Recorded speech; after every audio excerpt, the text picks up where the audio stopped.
Okay, we're on the fifth verse of 1 Corinthians 11. Jerry Gore's wife Judy had surgery and he's having to stay with her. And he should be back next week, hopefully. Right? And her surgery went well. And the doctor said there was no complications. Everything went quite well. That's very good. We're all praying for her. Okay. All right, verse 5. Chris, I'm going to pick on you. Can you start us off? Yes. Passa de bune pro su cuomine. Hey, excuse me. Hey, profe tu usa akata akalupto te kephale kata iskune tain kephalain ietes in gar estin kai to ato te excureme. I have on this, but every woman praying or prophesying with the or her hair uncovered dishonors her head, for it is even the same as having been shaven. Okay. So, every woman praying or prophesying uncovered. Mm-hmm. Okay. And we assume it's the head. Yes, that's right. I did put head where it just says uncovered. Right. And she dishonors her head. Right. Okay. And then for it's even the one and the same thing as if she were shaven, she had been shaven. Right. Now. I think I put with having been shaven. Okay. Trying to get the ing in there. If she were shaven, is American Standard Rendering. We don't know for sure what that means. Okay. A.T. Robertson interpreted this to be the associative instrumental case. Right. Now, I want to ask you a question. Is it inherently sinful for a woman to have her head shaven? I don't think so. Because someone could do it to her, and it might not be of her choice, and might not be anything meaning to be disgraceful. Yeah. A woman could have her head shaven to have surgery, brain surgery. She could have a disease that caused her head to fall out, hair to fall out. There's a disease that does that. She could have chemotherapy and lose her hair. Some medical procedures can actually cause you to lose your hair. Right? If she were born without the ability to grow hair, lose hair, or contracted disease made her hair fall out, that wouldn't make her sinful just to be born that way or to have a disease. I argue that this right here tells us this is a social custom. So I'm going to give other proofs of that later. Okay. In the middle voice, this is middle passive, so if it's middle voice, she got herself shaven. She caused herself to be shaven.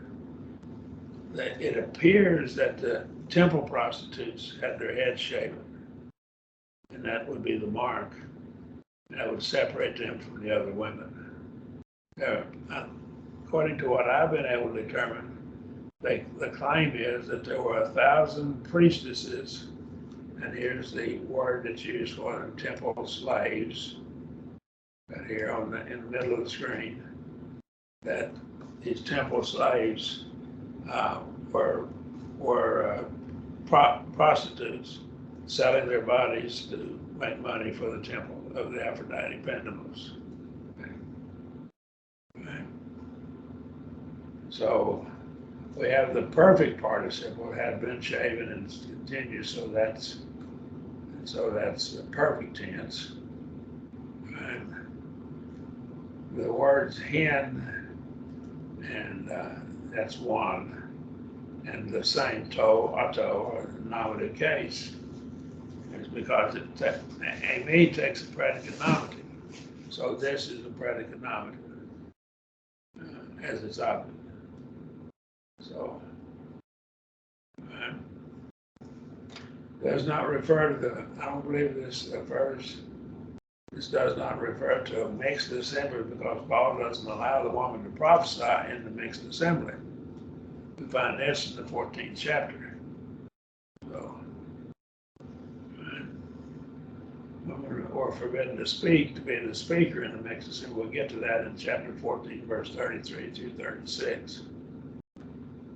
Prophesying would entail either speaking or writing, but this would not be allowing women to prophesy if they had their head covered as soon as the mixed assembly. Because it would violate the 14th chapter. So these two chapters don't violate one another. I argue this is outside the assembly. Okay, that he's talking about here. Were the temple prostitutes actually, you said temple slaves, is that something they volunteered for or they were forced into as indentured servants? Or how did that come about? What I've been able to determine from history is they would take the girl babies, and if they had too many children, they just leave the babies, boys and girls, outside just lay them out beside the road. And slave merchants would pick them up and raise them and sell them as slaves later. Okay. It's probably these girls, most of them have been that way, deserted by their parents. And then they were raised to be prostitutes. Okay. It's interesting that the word in the Greek is actually literally temple slave. Hieron being temple, the entire structure, and doulos being slave. Yeah. So they were, this was the word that's used for them in Corinth, right? I think they could have been bought by the temple, but they may have been just given to the temple. But these little girl babies were raised to be prostitutes. And if they were unfortunately good looking, probably would guarantee they're going to be a prostitute. If they weren't very good looking, might not be. They might be other slaves. All right. It's a terrible situation, wasn't it? Yeah, that's what I was just thinking. How would that be if you were born and your parents dumped you and then you live that type of life? Wow, brutal. Yeah, it would be. What about these kids that are being sold into slavery here in the United States? This. Okay. All right, but let's get off. We'll get off. I get angry over that. Okay. Let's look at it's still prevalent in the Middle East. Yeah, but it's happening in our country too. Yeah, slavery. Yeah, they're being sold into sex slave, both boys and girls. Right. There's a movie that's out on that. Relates to it. Okay. Documents. Let's look at the logical options regarding to interpreting this verse. I know most of you are in the logic class, so it's either an A, E, or I, or O type proposition, one of those four, right? Either all the instructions regarding praying and prophesying were limited to a mixed assembly, A type proposition, or none of the propositions, instructions related to praying and prophesying were limited to the mixed assembly, or some of them were regarding praying and prophesying limited to the mixed assembly, or some of them were not limited to a mixed assembly. It's got to be one of these four options. There's no other conclusions we can draw. Women could prophesy, they could convey information in the presence of men. We know this from 2 Kings 22:14 through 20. Fundamentally, I would argue this would not be any different than a woman reading a verse of scripture in a Bible class. Right? But they weren't allowed to be speakers in the assembly according to 1 Corinthians 14, 33b through 36. Right? We'll get to that later. But it's a present tense infinitive, which means most of the infinitives, way more than half of them are aorist infinitive. It's an aorist loving language. And so the aorist is distinguished from the present infinitive. When the present infinitive is chosen, he means durative action. So they're not to be speakers, to be durative, continuing to speak, a speaker. And it doesn't relate to a woman making a good confession or singing. Doesn't rule that out. And they were not to be prayer leaders in a mixed assembly. And in 1 Timothy 2, 8 through 9, that the men pray in every place, and it's on air, and they're to be the ones praying, and that praying is also in the present tense. So they're the prayer leaders. Men are the prayer leaders in every place. Okay? I don't believe that's limited to the assembly. I believe at home and other places that the men are to be the leaders in the spiritual realm. If there's no men around and there's a woman, a mother, and she's got her children, she can certainly lead prayer with her children. Okay? But if she's got a grown boy, he needs to be leading the prayer. Okay? Any question? Right. Nor be teachers in a mixed assembly. Therefore, this passage neither allows women to lead prayer nor allows women to be speakers as prophetesses in a mixed assembly, nor allows women to be teachers as prophetesses in a mixed assembly. So it doesn't allow those things because it would violate these scriptures.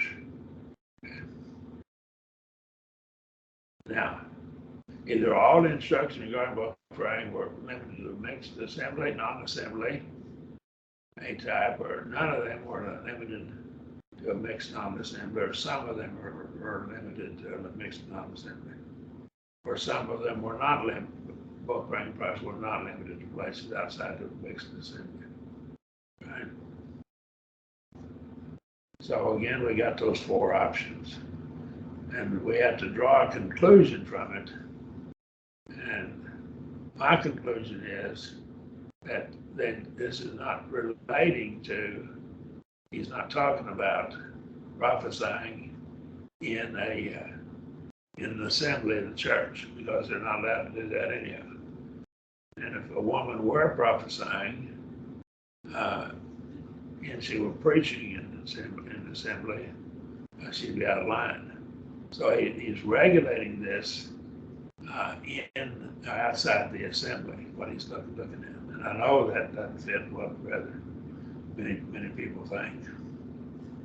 But every woman praying for herself or prophesying with the head uncovered dishonors her head. And the word head there probably not having the head covered dishonors her head. Now, we don't know whether the head here is her physical head or it's their head, the man. It would be the man, her husband, or maybe her father, or just men in general. And that's open to question. But there's some dishonor there, and that would make it wrong, whatever it is. And so we don't have to know which one it is. If she's dishonoring her husband, she might be dishonoring other men as well. So if she's dishonoring all men, she would dishonor her husband. So there's a lot of overlap between the two anyhow. So it's not that critical that we decide which one it is. Right? I think it's probably her head, her husband, right? Or maybe her father if she's not married. Okay. Any question? Well, there's one the same thing as the one being shaven.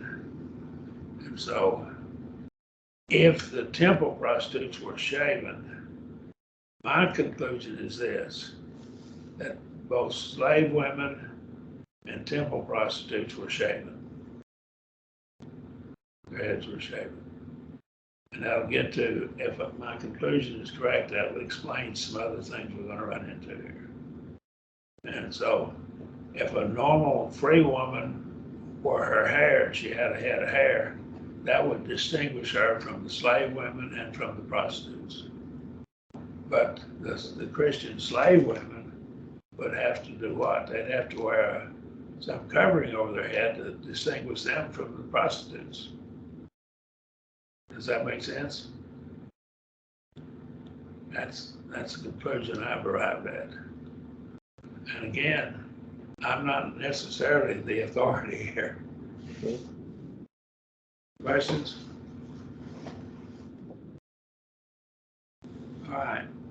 Greek, it reads the head of herself, and that could be her physical head or her husband or even her father, I would argue. Right? Verse 6, James, could you read this for us, please? Yes, sir. Agar u katakalup tatai gune kai erasto ede iskrun gunaiki to kerastai e kasurastai katakalup testo. And I translated that, for if a woman does not cover up, let her cut it off. And if it is shameful for a woman to cut off or shave, let her cover up. Okay. Now, so if A introduces either a first or second class condition, so it's something he's assumed to be true. If a woman be not covered, so if that's true, if we assume that's true, is not veiled, the King American Standard reads, kata is down, so I'll take kata calypto here than that verb. It's down, and calypto is to cover. So covered down, covering down. All right. So something is covering her and hanging down. That's the verb, that's the idea. It's words only found in this verse in all of the New Testament, I believe. Okay.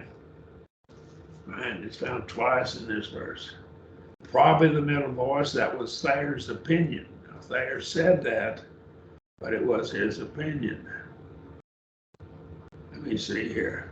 Now, Thayer calls it the middle present tense, but that's his opinion, so he's a commentator here when he says that. I think he's probably right, but I wouldn't argue it based on his say-so. Right? I think it's probably the opinion. The only difference between the middle and active voices, the middle and passive voices, is the middle causes special, middle and active, is specialties of the subject.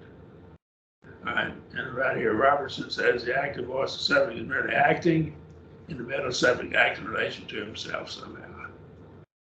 And then, of course, Davis, I quote Davis also, right, in his grammar book.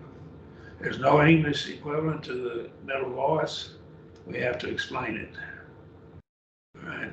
Summers also has information. It's on the screen here. I won't read all of this. You've studied this already. And anybody that's viewing this can pause it in YouTube and look at it. She veiled herself. That's what the middle voice carries the idea. And it was an act of submission to men as the customs of society dictated, or she veiled herself. And so the woman veils herself. So if a woman is not veiled, then let her be what? Let her be shorn. And then he says, but if it is shame, see, so we have the word then is implied. If then statement, hypothetical syllogism, the word then is implied. This is a structure of the hypothetical syllogism in the Greek. And so this word is implied, let her also be shorn, like you'd shear a sheep. The hair is cut short, but it's not shaven off. Right? It's possible, Paul's writing with regard to the time between each shaving of the head, that is, the hair grew, and they had to be shaven on a regular basis, like once a month or something like that.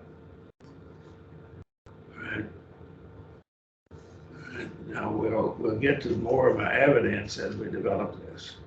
So the argument is, the premise, if the woman is not covered, then let her also be shorn. If the woman is not covered, let her also be shorn. So let her be shorn. Now we can rearrange this by contraposition, logical process. If she is not to be shorn, then let her be covered. Right? And she is not to be shorn, so let her be covered. So the condition is, it is necessary for her to be covered if she is not to be shorn. Okay. So this woman was in a shorn state. And so we have to, this proves, in my judgment, this is cultural matter. The antecedent is sufficient condition for the truth of the consequent in the logical argument. This means that it's sufficient to say if a woman must not be shorn, then she must be covered. So if she must not be shorn. So in any situation where she is not to be shorn, whatever that situation is, then she's to be covered. Okay? But if a society does not determine that it's a sin or wrong for her to be shorn, such as, and we'll show some back in the Old Testament, and I show where God commanded it on one occasion for women to be shaved, head shaved. Okay? We'll get to that later. I argue then that it's a cultural matter.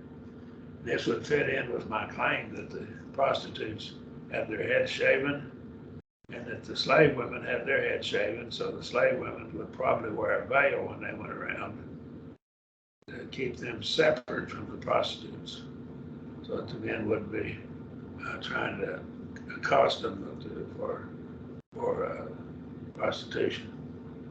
Right? This means the consequence necessary condition for the truth of the antecedent. It must be necessary for one to be covered for the claim that a woman must not be shorn to be true. So that has to be the case.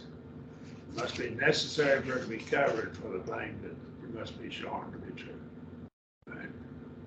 But if it's a shame to the woman to be shorn, that's like shearing of sheep. Right?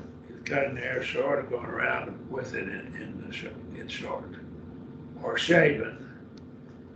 Okay.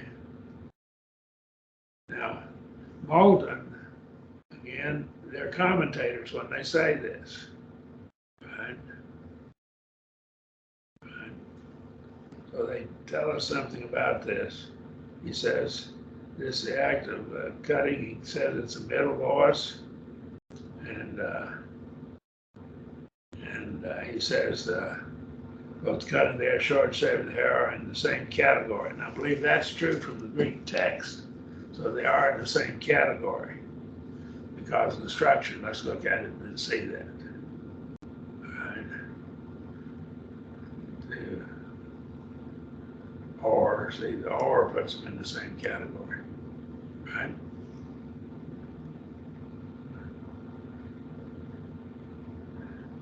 It's possible the women shaved their heads once when they're dedicated as temple prostitutes, and then they kept it short thereafter.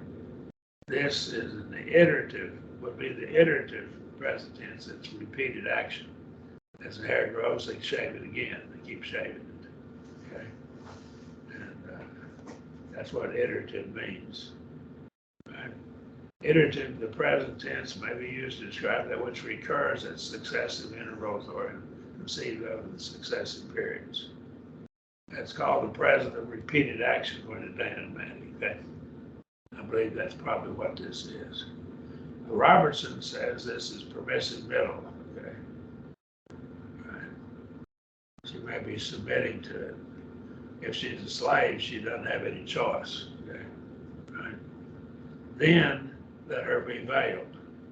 Let her be veiled. Now this is imperative, present imperative, middle passive. And it's going to be veiled in herself if it's middle voice, or let her have a veil put on her. Now, I believe in this context, she could have an artificial covering, a veil, or she could have her hair long. either one of these would satisfy this, I believe, from the context. Right?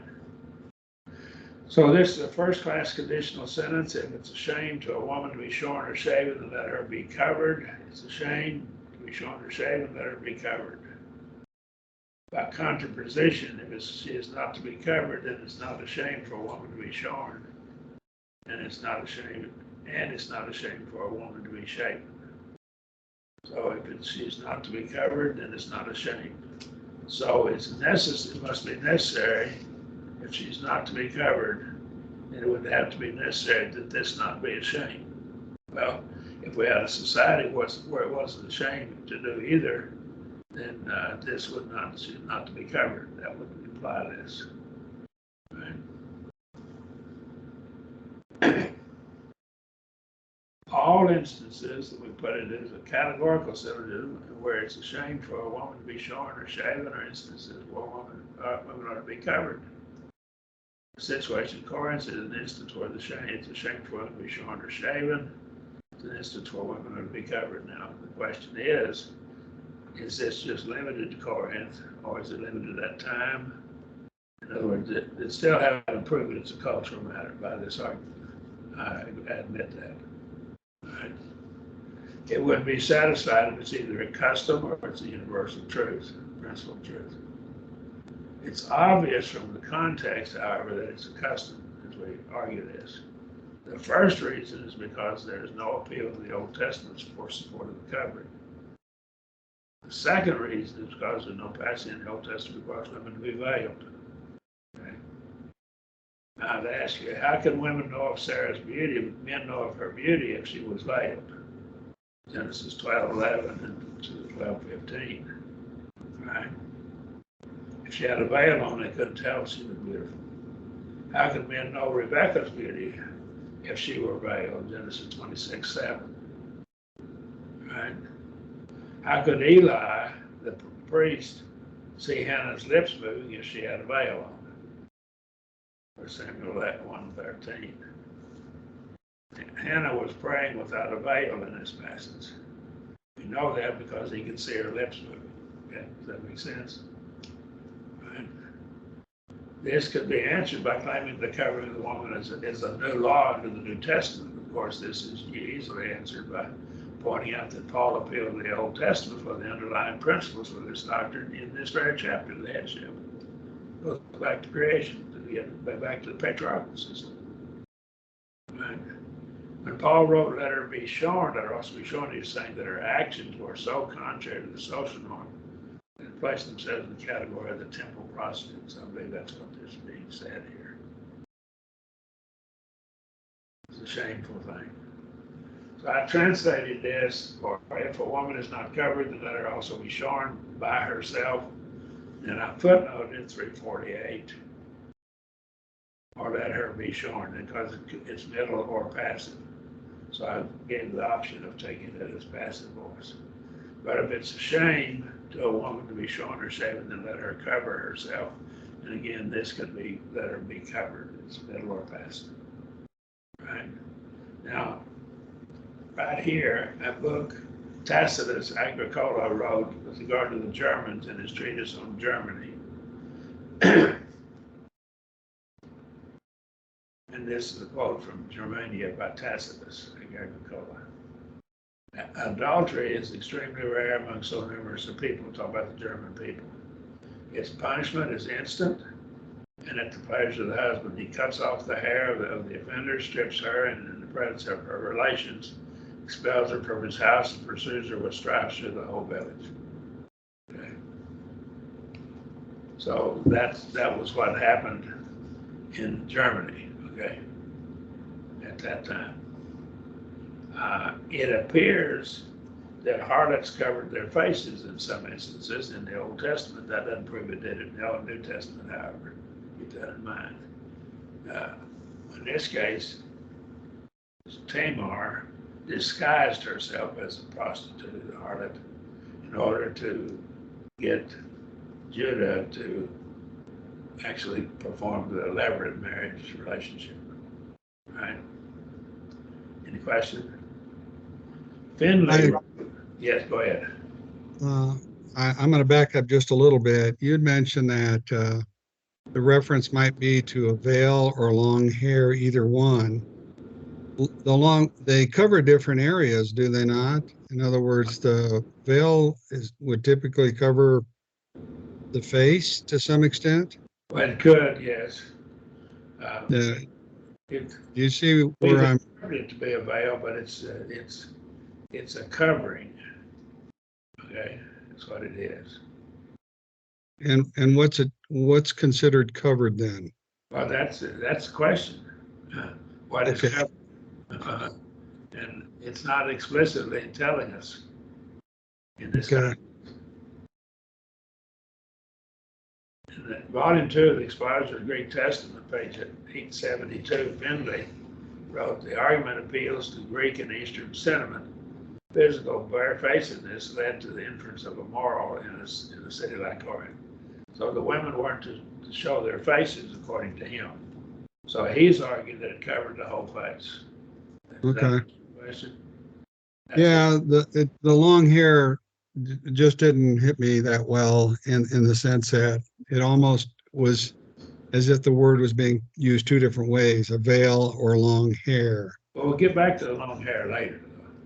Yeah, they're not exactly the same thing. That's why I was wondering to what extent we could nail down the covering itself, and that appears to be up for debate.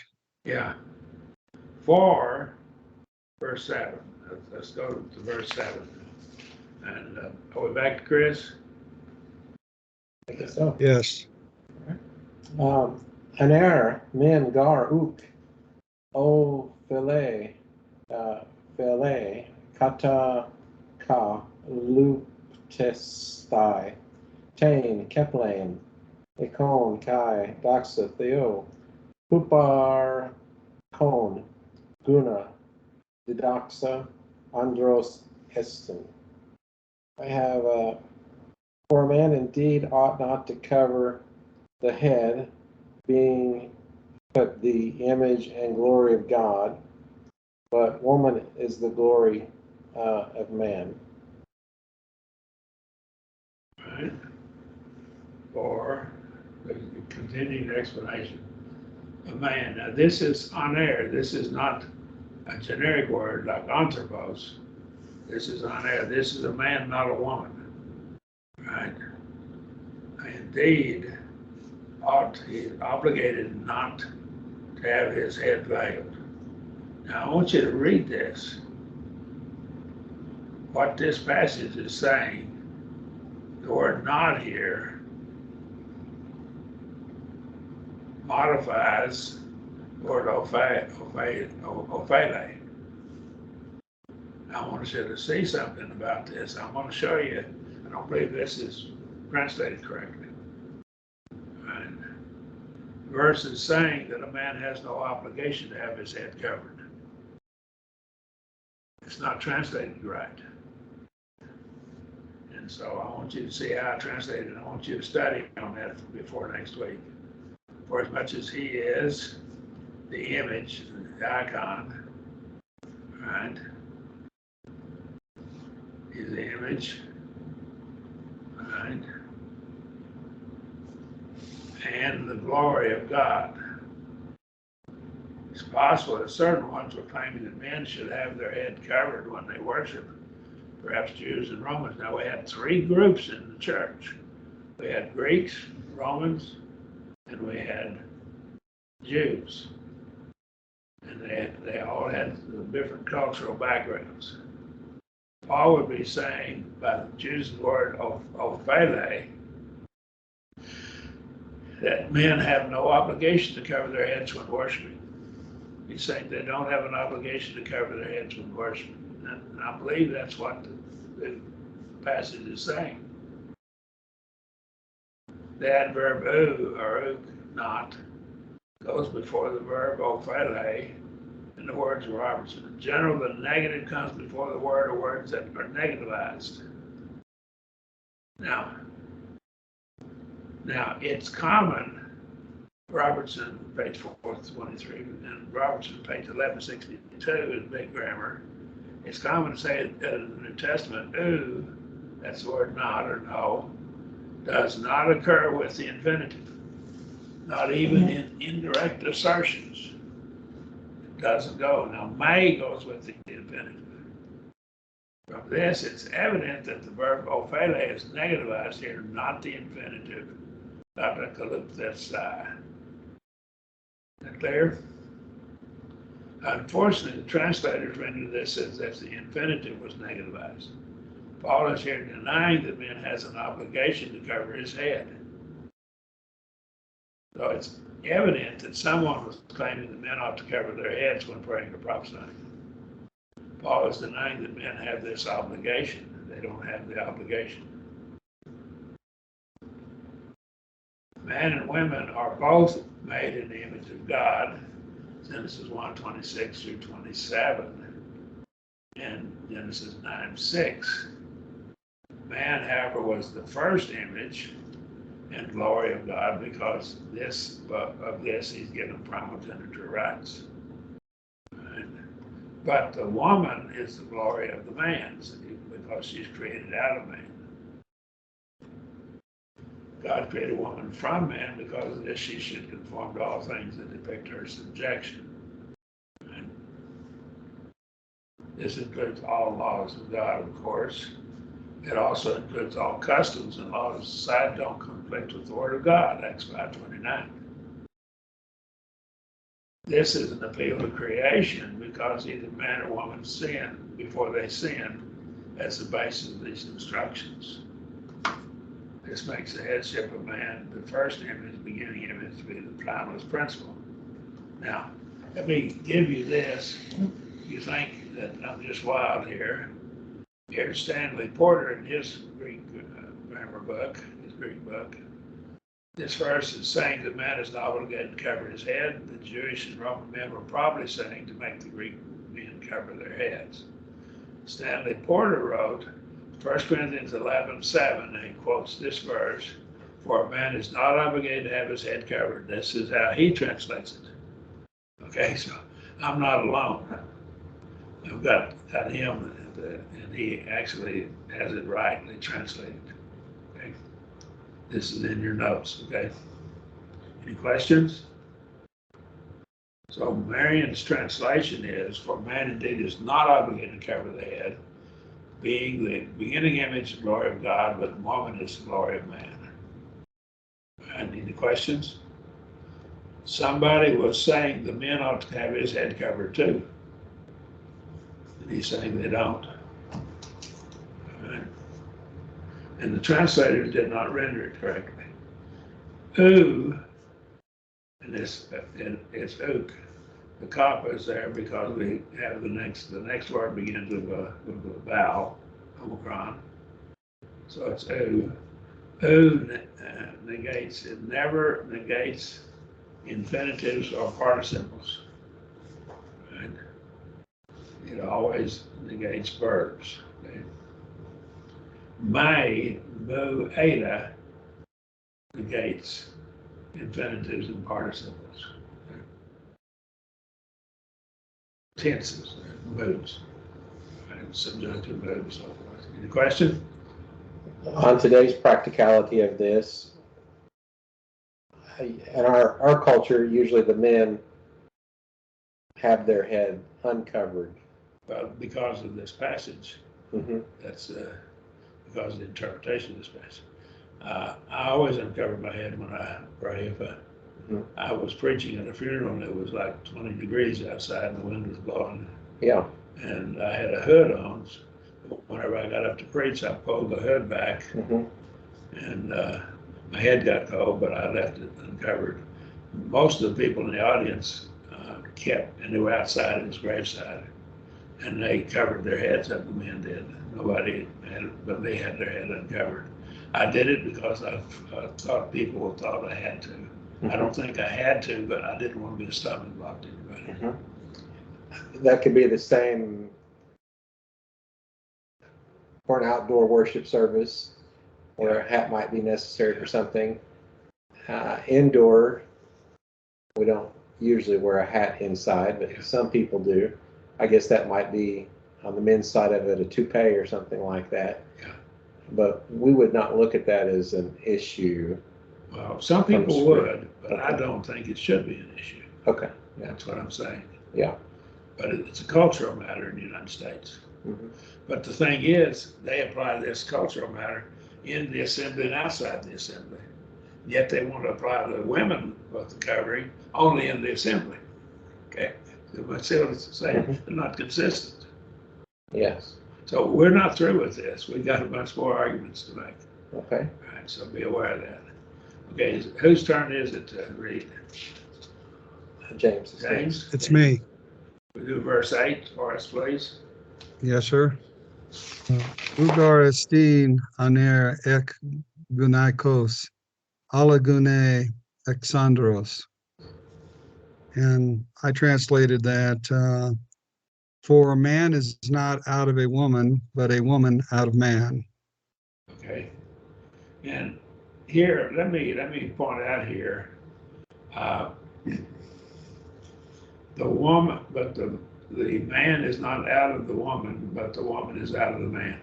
Now, what we run into is this probably has the estin implied over.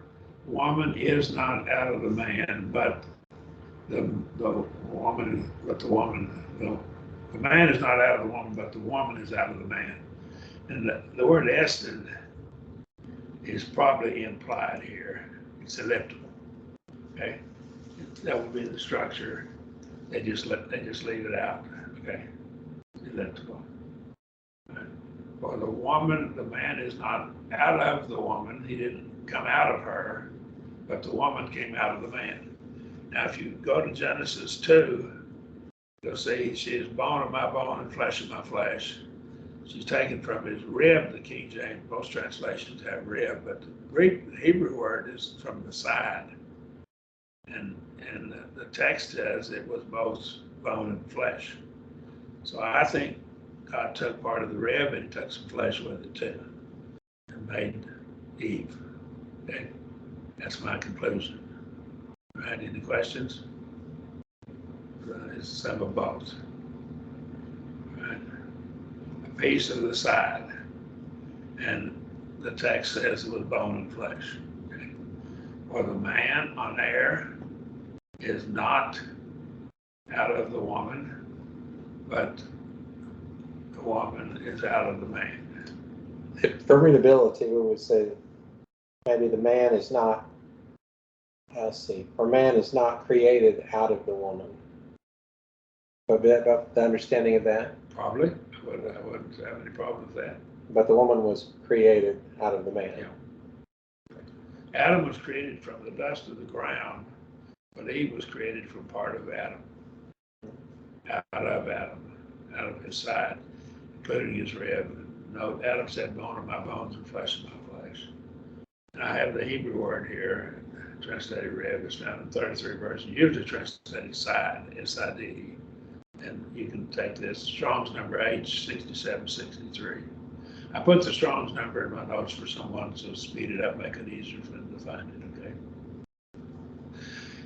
Any question that helps if my notes are used by anyone else? Genesis 21, 2:21 through 22 through 23, actually. Okay. For a man is not out of the woman, man is not out of a woman, is out of the man. I put his in italics in the last one. Okay. Pretty much like the King James American Standard. Verse 9, did James read last? Mm-hmm. We're getting pretty close to the end. Let's do this verse, and we'll probably have to quit here. Okay. Kai gar ut ek tiste ener dia tain gunakia ala gune dia ton andra. I have also, for the man was not created for the woman, but the woman of the man, for the man. Okay. All right. So, Through. also or for neither. King James American Standard translated, I believe they translated neither. I couldn't figure out where they got neither. Well, you have a bunch of hands together. Let's back up. And Oh, say, okay. Yeah, and then the not, you're negating an even. yeah. negating an even.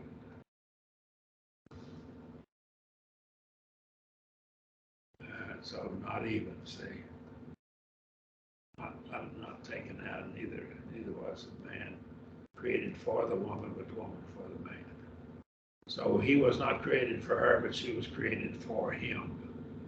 And the King James, and I think the American Standard, would tell meet, but the word meet, M-E-E-T, is the old word for suitable. So a woman is suitable helper for man. I believe women have a different nature than men do, and they make up for what man has lacking. I believe we have some things lacking in our nature where we need the things that the woman has. The woman was made, I believe, to be a mother, and that was her role. And she is more suited to that role than a man is. Okay? Not saying he can't be a good parent, but a woman, a mother, is just different. They think more with their feelings than they do with them. Okay, I won't get myself in trouble here. Okay. Okay. Right. For neither, not even literally, was the man created for the woman. He's created first, Genesis 2:18-20, and help meet or suitable. Right. But the woman for the man, so I think was created as implied. Right. And I would use the word complement. And it's C-O-M-P-L-E-M-E-N-T, not C-O-M-P-L-I-M-E-N-T. Right, so be aware of that. There's two different words. So she complements him in the sense that she has things that she can do that he can't do. Right? And not just having babies, but they have some things about them that men look out there and see a bunch of young people small people running around, but women see children. Am I being too harsh with them? No, not at all. For man was not even created for the woman, but the woman was created for the man. I footnoted both words for the sake of is what it means. Okay. Now, I don't know. Let's do verse 10 and then we'll stop. Okay. Is it back to James? Yes, sir. Can you do verse 10 and then we'll stop? Okay. Okay. Dia tuto ophele, he gune exousion, ekain, epites cephales dia tu angelus. And I translated that, for this, the woman is obligated to have authority on the head on account of the angels. On account of the angels. All right. For this cause, the American Standard reads, on account of this, right? Because she's created for man, she is to have authority. Now, one translation says the sign of authority, okay? American Standard. But the sign of is in italics, okay? So be aware of that. And so the translators, American Standard, interpreted it to be a sign of authority on her head. But there's no Greek word for her either. It's on the head. I think exousion, authority, is probably a metonymy of the effect. Women were displaying her submission to man's authority by having a covering on her head. And I think also she disassociates herself from the harlot temple prostitutes. It's an outward sign of submission, ought not to become a mere ritual. Just because something like that, you need to be very careful if you don't make something like that into just a ritual. We bow our heads in prayer, but if we're not really doing it out of our humility and our reverence for God, the bowing the head's worthless. Does that make sense what I'm saying? Right. So we need to be very careful of that. because of the angels. Now, the word angel is just a messenger in both Hebrew and Greek. Malach in Hebrew and angelos in Greek. It's a messenger. Sometimes the word is applied to men in both the Hebrew and Greek. Malachi is the messenger. It's from Malach, messenger. And the name Malachi, the prophet Malachi, the messenger. And so the term angel could be applied to men. Both words are used even messenger as well as heavenly or spiritual beings. So the context has to determine what's being considered. So we don't want to throw away all options before we consider them. It appears to refer to the fact that angels were present in the assembly unseen. That's my interpretation. But that since they were watching, observing, or worshiping, the women ought to display their submission, her submission. That's probably what it means, but that's my conviction, my opinion. Angels will probably not ever read our minds as God does, therefore they need outward evidence of woman's subjection to God's law. If angels are somehow involved in our prayers, and I think they are, it appears they are, Revelation 5:8 and 8:3-4, then they will not be involved in a woman's prayer if she doesn't show her subjection to man. They won't aid in that. Here are the passages relating to that. I won't read them at this time, but they'll be on the screen. We'll leave there long enough so someone can pause it if they're looking at it. All right. Another possible explanation is that angels sinned by not keeping to the assigned role that God gave them. That would be 2 Peter 2:4 and Jude 6, I'm sorry. And this might be the warning against committing the same sin the fallen angels committed, rebellion. See, that's a possible explanation, and I wouldn't rule it out as a possibility. Right? That's a possibility. And of course, right here, cast them down to hell. I believe that's Hades, okay, or Tartarus. I'm sorry, and that's a place of punishment. Okay? Another possible explanation: the angels covered their faces when they stood before God. Isaiah 6:2. They serve as examples to women. Again, I consider these possibilities in later points, and in my book on the role of women, I deal with this in more detail. Okay? I don't believe this is correct, but this is the interpretation that's given by some. There's still another possible interpretation. The explanation is that this refers to human messengers, perhaps sent from one congregation to another, and their actions would cause shame on the Corinthian church. That's a possibility too. I still think it probably refers to heavenly spiritual beings. And the correct translation is angels, okay?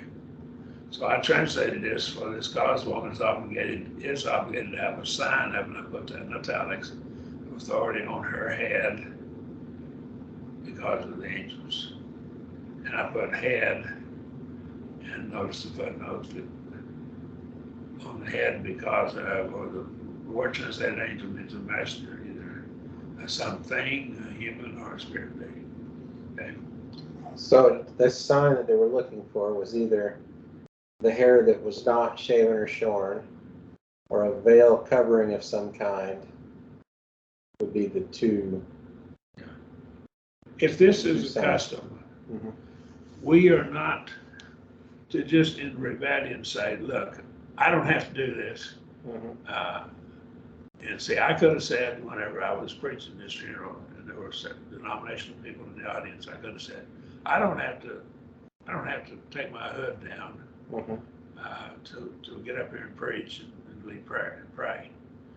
But I think I'd have been rebellious. My attitude would have been wrong. I don't want to be a stumbling block to anybody. So I took it down, and my head got cold. It was, the wind was blowing, and it was, the hood is probably going 30 miles per hour, and it was 20 degrees, and that gets you a pretty good chill factor right quick. My head got cold, but I went through it and kept it down. As soon as I got through, I flipped that hood back up. I had a big coat with the parka on, with the hood on it.